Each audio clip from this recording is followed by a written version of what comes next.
Hey guys, welcome to Farming Simulator 2017 on Meadow Grove.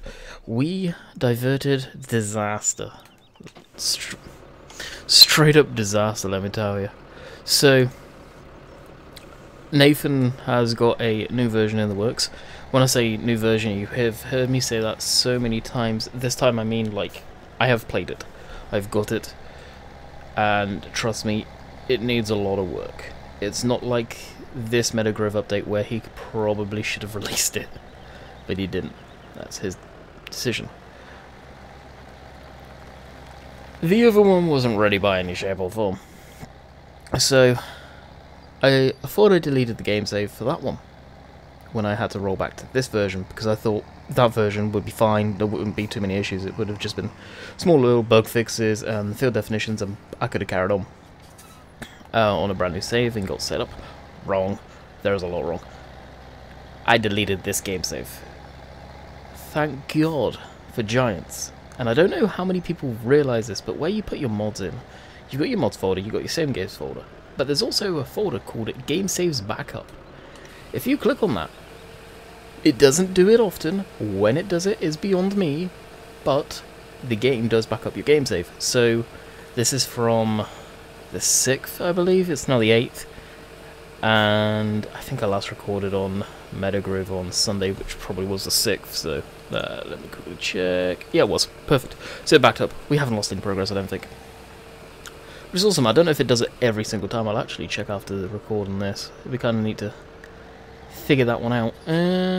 We could probably sell some crop off. So, oh, we've got this field to harvest too, actually. Perfect. Needless to say, Meadow Grove, as it stands, we're going to be on this game save for a little while longer, and carrying on as we were. So I hope you guys enjoyed yesterday's video. Something new, something interesting for you guys. As I say that, I'm going to double check to make sure it actually released. That could be an issue. And what we'll do is we'll run across, grab the combine, get that in the field. That's going to be on course play as well. Oh yeah, it released. Beautiful. So let me do something I've not done in a long time. I'm opening the comments right now, and I'm just going to read them out. So we've got one from Neil. Love Thornton. It's a saved map that I continually farm on. There you go.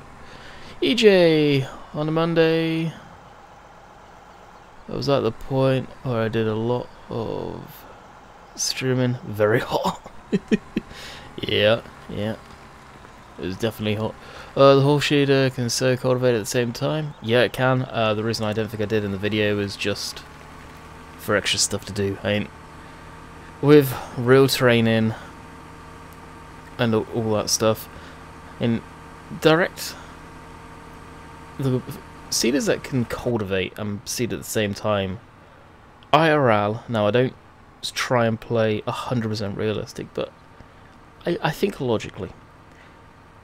I don't know if you would be going over hard ground with that type of stuff that is freshly furrowed, like huge furrows. I imagine that type of cultivator, that type of seeder, you would want to use on sort of light fluffy land. Not particularly stuff that's thick, clay, so on and so forth. Now the soil around here, I can't speak for that exact area, but where I base a lot of my farming off of, and especially if it's based around me, that Thornton is, very, very clay indeed, and it probably is actually thinking about the type of soil types up that way. There's no way on earth you would probably want to run a direct drill seeder through there while it's cultivating itself. You'd want to probably take through a cultivator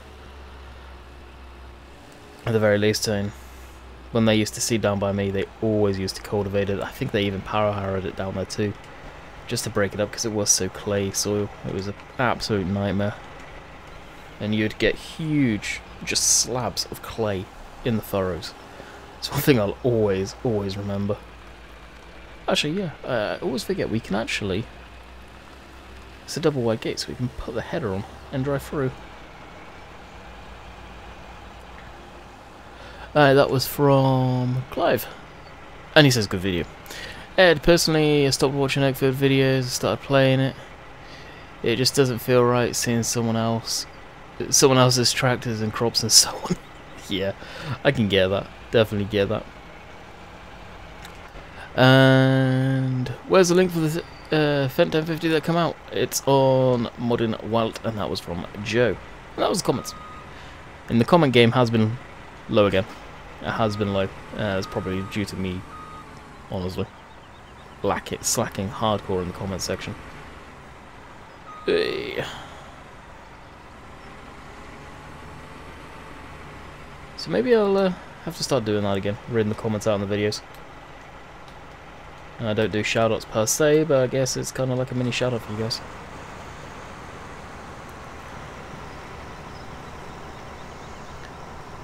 Alright, what is this? Wheat. In that case, we will bale the wheat. I think I harvested this field and baled it. I'm almost certain I did. I can't remember, I really can't. Alright, we'll do 4 headlands, and... So if this is the same as what I've already done, I apologise. I goofed. I really did. And generate course. Seriously, that order, my courseplay has come on so well. As much stick as I give it, it really has come a long way. Nearest, of course. So there's a show I started watching, actually popped up in my recommended on YouTube, and it's not something I usually condone, but it's on BBC iPlayer anyway. And of course, anyone that knows BBC iPlayer, if you're in the UK, I don't know about Scotland and Ireland and Wales. Well, Wales would be for sure, but Scotland and Ireland, whether you guys get the iPlayer the same as we do.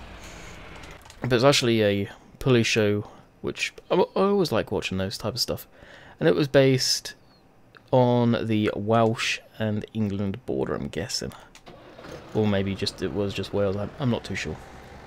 And it was accident investigation units, just for that area. And of course, it's for a TV show, so they're only picking out the juiciest scenes. And just in that little glimpse of those 4 episodes, which was the season, ridiculous, short season, I know, the amount of people that were in there that had severe crashes, that weren't wearing their seatbelts. It's just, what? What is wrong with you? It's like one thing I've personally always done, and probably always will, is wear your damn seatbelt. And I know some people think, oh, it's cool, you don't need it. Yeah, okay then. Say that when they're picking your face off the pavement, to be quite blunt. Because the amount of those crashes that resulted in fatalities that they would have probably survived if it was for them wearing their seatbelt is ridiculous. And the one that stuck out to me was episode 3, and it was a McGann. Renault McGann, one of the weird shaped ones where the back end of it was, well, carved in. Guy souped it up. Racing bucket seats in there by the looks of it. Motec or a Sparco steering wheel. He wasn't wearing a seatbelt. And they worked out he was doing around 70 miles an hour to begin with, and I think he slowed down while leaving a 30-foot skid mark into a flatbed truck delivering turf. Needless to say, guy didn't make it, and it's a shame. They paid the ultimate cost in their stupidity. But he went one step further and had a seatbelt clip in the seatbelt buckle, well, in the clip that you click it into, so the car thought he had his seatbelt on. Like, how freaking stupid are you? Now, I could understand that if the guy had racing harnesses in the car. Now, they didn't say if he did or not. And looking from the bits of the car they showed when they were investigating, he didn't. I was like, you're stupid? Let alone the fact that, okay, the steering wheel you've taken off had an airbag in there. So what have you done to bypass the airbag system? Because it would have failed the testing on an MOT with that. Okay then, you've left a 30-foot skid mark.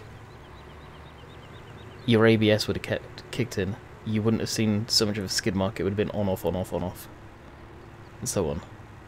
What have you done to your ABS system? The thing had Brembo brakes. With ABS, it should have stopped on a damn dime, even at 70 miles an hour. And it's just, it was the stupidity in it was all just frustrating as a viewer watching it. It's definitely worth a watch. There's no gore, there's no nothing. It's just sad. It's sad that so many people just in those 4 episodes didn't need to die. Crazy, crazy, crazy. But it was a good show. It was a good show. You learn a lot, and a lot of these police shows, especially stuff that's like that, stuff that you don't tend to see in the TV shows before. I hope the BBC do another series on it, a lot longer. My guess is it was a pilot to see how well it did. But like I say, it's on iPlayer. Definitely worth a watch. If you're into that type of stuff, highly recommend it.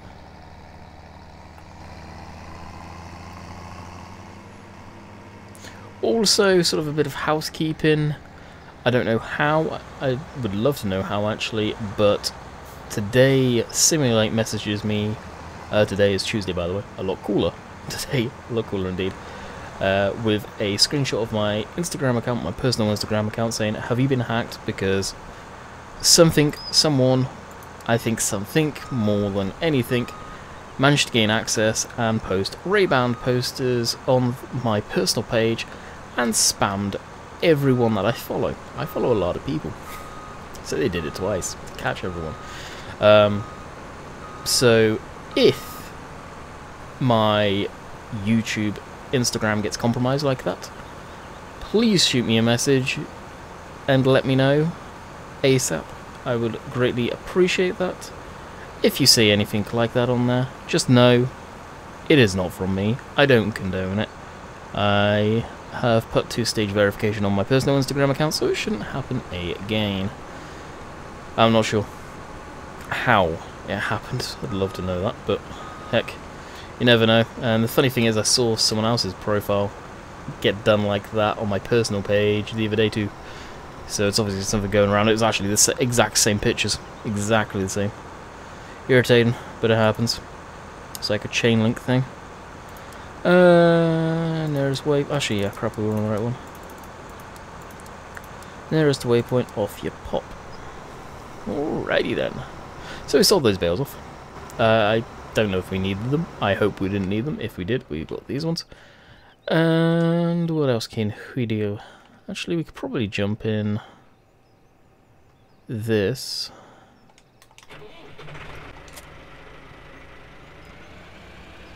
And I believe the cultivator's just here, the smaller one. Yep, perfect.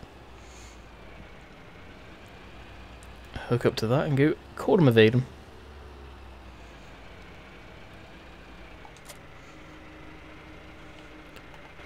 Perfect little cultivator for this. Shouldn't need front weights, but I may grab the weight block. Yeah, I'm not sure where it is. It's right there. This just by itself will be more than enough weight for this little thing. I'll tell you what, if they did these 382s with 3-point up front, whether it's 4-wheel drive or not, I'd love to own one. Don't care if I had a PTO up front. Actually, maybe I would. And I'm thinking sort of from being out in Canada, snow plowing. Yes, please. Love to have something like this. It'd be pretty awesome. I'll get a lot of flack. So, why haven't you got a cab on it?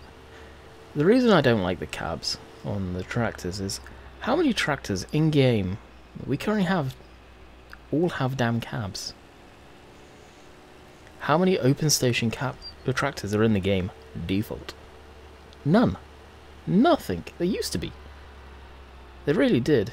And I honestly think, and I truly mean this, Mad XGS's DLC. No, I don't know any more about it, before someone asks. But I think it's going to be an eye-opener to Giants. It is PC only, yes. But I honestly think it's probably going to do a lot better than he thinks. I was talking to him last night for actually most of the night, on and off. He was doing his own thing, I was doing mine. And in between us doing whatever, we were shooting each other messages on Discord.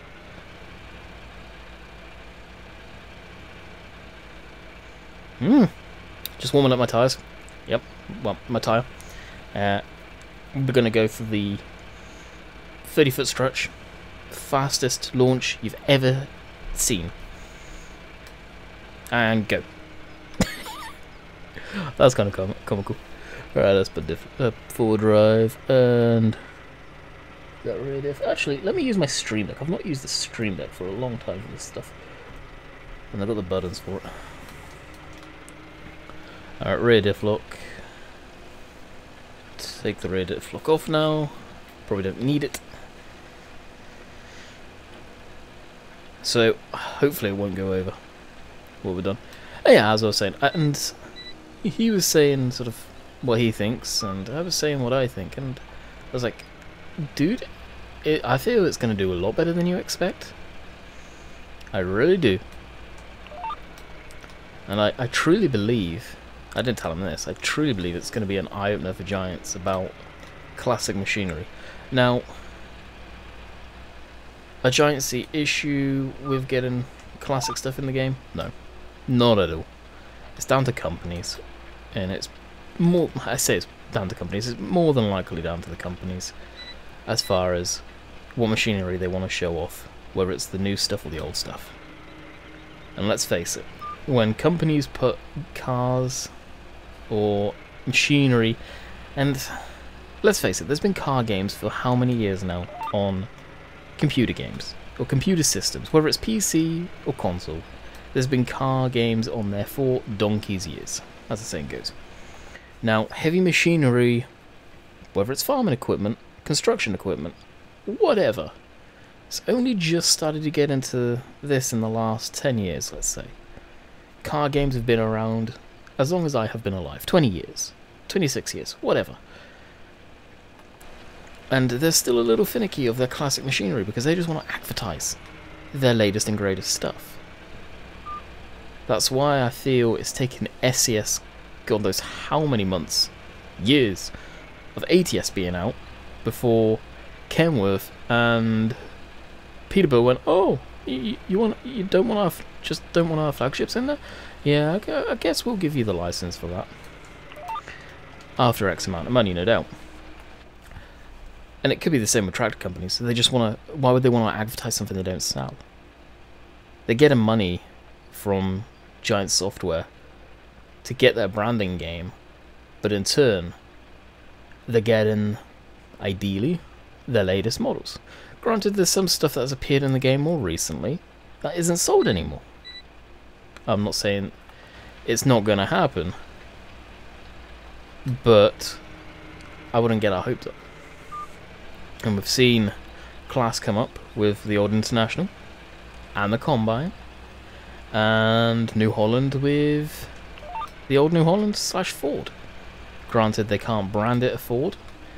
Same reason Ford probably will never be in the game, because yes, New Holland own the agricultural rights more than likely. I think that's what it is. They own the technology stuff that Ford made, but they do not own the trademark for Ford.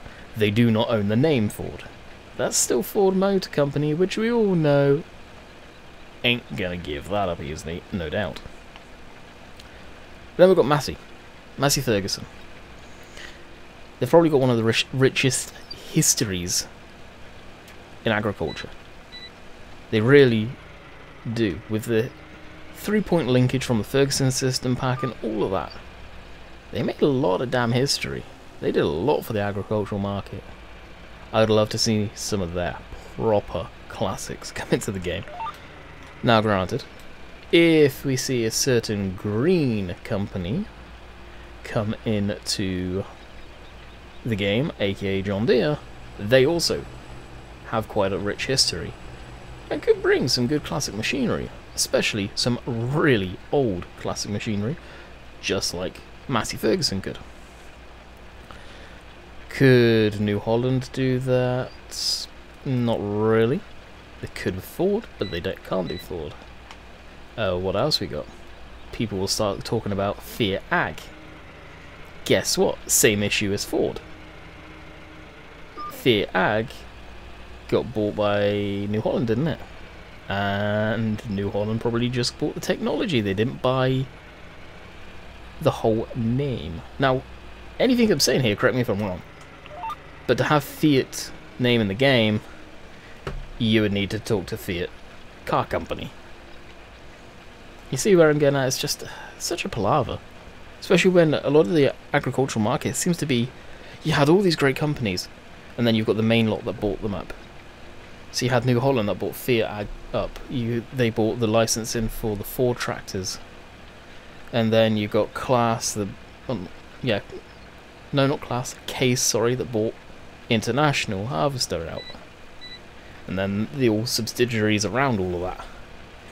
It's just, it's a lot when you look into it. There is a lot. And you don't see that too much in the car companies, it seems. Not particularly. And I think we joked about it in stream not that long ago. It's going to get to a point where everyone's going to own each other. Or there's just going to be one big company. The tractor company. Who knows? Who knows? So it would be nice. I'd love to see some proper classic machinery into the game. And we used to have it. We used to have a lot of that stuff in the game, and it just evaporated. It really did. And of course, the last few weeks, it's been dead as far as mods coming out. And this week, so far, for testing, there's been one mod. Today actually, that got posted, so Tuesday. One mod in testing. It's like, where are they all gone?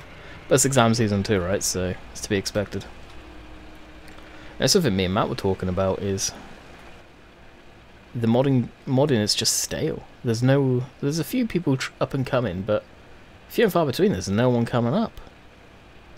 And it's like I said to him, it could be the fact that Giants scare a lot of people away with how strict they are. And they have every right to be. It's a game and they're putting it up on their website. And he might tend to agree, alongside a lot of the up-and-coming guys are just doing converts of stuff from FS13, FS11, and oh, look what I've got on the Facebook community that's private. And yeah. And it's stuff that's so old in the game. I mean, Matt was talking to me about other stuff, nothing to do with the DLC, but something that he's got in the works, and I think it'll be good. If and when that comes out, of course I'll announce it, because I'm all for that type of thing, and I think it'll be good. It will be good to see modders that are good at what they're doing, helping everyone, and it happens. They just need to have an outlet to do it, and have the time to do it. So, could be good things to come. Watch this space. That's all I'll say to that. And don't forget, FS UK still exists, guys. Yes, they're strict for uploading and stuff, but they're not as strict as Giants, and they're also a lot more softer over there, and they will help you. There are so many damn talented people over on FS UK that will help people.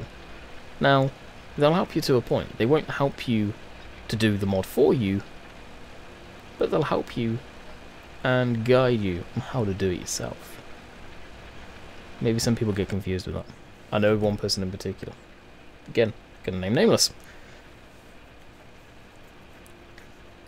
But hopefully the modding community gets there at some point. And it's sad to see how it's gone. Heck, FS19. Could that be the end of modding? Really? As far as people doing it? I doubt it. I truly do doubt it. Because without modding, and the game's done. As soon as people stop modding, or a lot of people go, and the modding side of the game quietens down, then Giants are going to need to pull something out their rear ends. Because it's true, it's modders who keep the game alive. If it wasn't for some of the guys out there producing amazing maps, amazing mods, no matter who you're a fan of, would you still play the game if it was just the Giant stuff? I wouldn't. I wouldn't be doing YouTube. That's for darn sure. Because, well, maybe I would be. Maybe I would have a different channel where people actually watched other games. There's an idea. But you get what I mean on that one, I think. I think you do.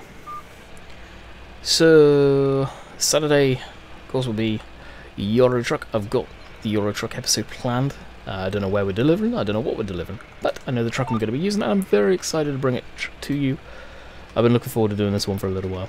And we rolled back, went to the normal version, and I think I've kind of made my mind up that I'm going to stay away from the beta when...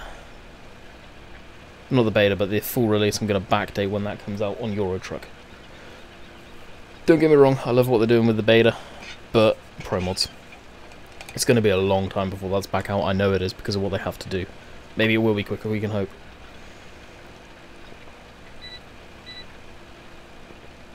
As I take a quick drink of water. As the saying goes, wet on the whistle. Stop that there. And put the controller under the desk so you can't hear the clicky and the clacking. So the reason I'm doing the cultivating here as well. Well, harvesting. The harvest is probably full, but I know I had. It's like the good old days this episode actually, where I had stuff to talk about. There's so many of late where it's just I have nothing to talk about. Sucks. It really does. So we'll get down to the end of this road. This is probably going to finish up here anyway. And we'll get that going. May have even done this. Actually, we'll dump it on cosplay. No, we'll probably throw that over Massey on cosplay though. Actually, let's back it up. I love these discs. It's perfect. This map is spot on for these old Masseys. As you guys can probably tell, I quite enjoy it. It's no big secret. How far did you go? You made a whole another round before getting stopped. Oh, wonderful. Wonderful. And bop. Alright. Get off of that. Open up that. Fun fact. When I record these videos, half the time, when time allows, and if I'm doing it at the right time of day, I have Safari live on while watching this. If any of you watch that. Never thing on YouTube that I highly recommend, and it's literally as it says. With Wild Earth, it is a live safari out in South Africa. Some of the stuff I've seen on that show is amazing. Actually, a lot of it is amazing. A lot of it can be gruesome, especially when they show live kills, because, well, that's nature. It really is. How much detail is actually in this thing? There's the tank.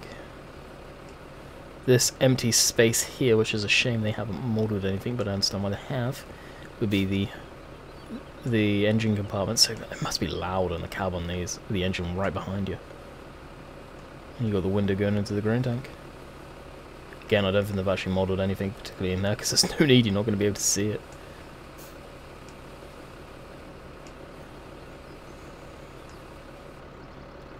Pretty cool. And the exhaust. Yeah, you can see where it kind of runs and would stick into that.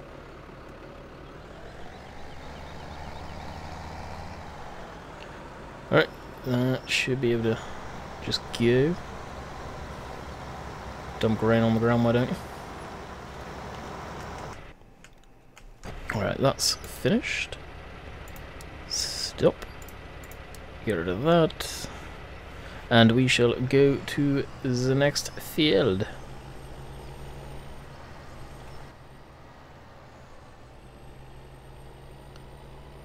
Go on the cultivated side, it's a little less rough. Just a little.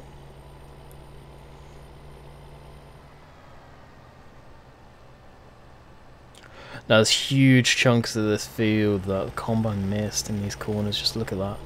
It's actually quite a bit of crop. It's a shame.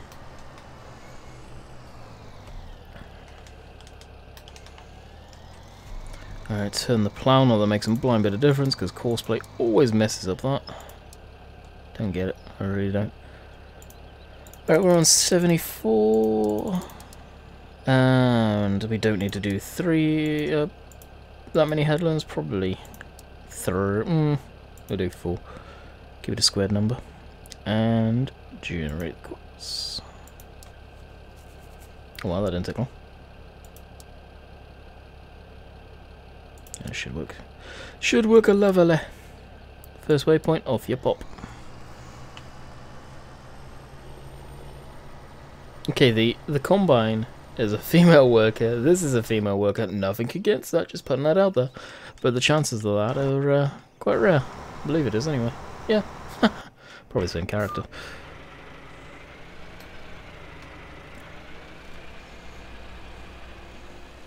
At least I don't need to watch how far forward I go. It's slipping.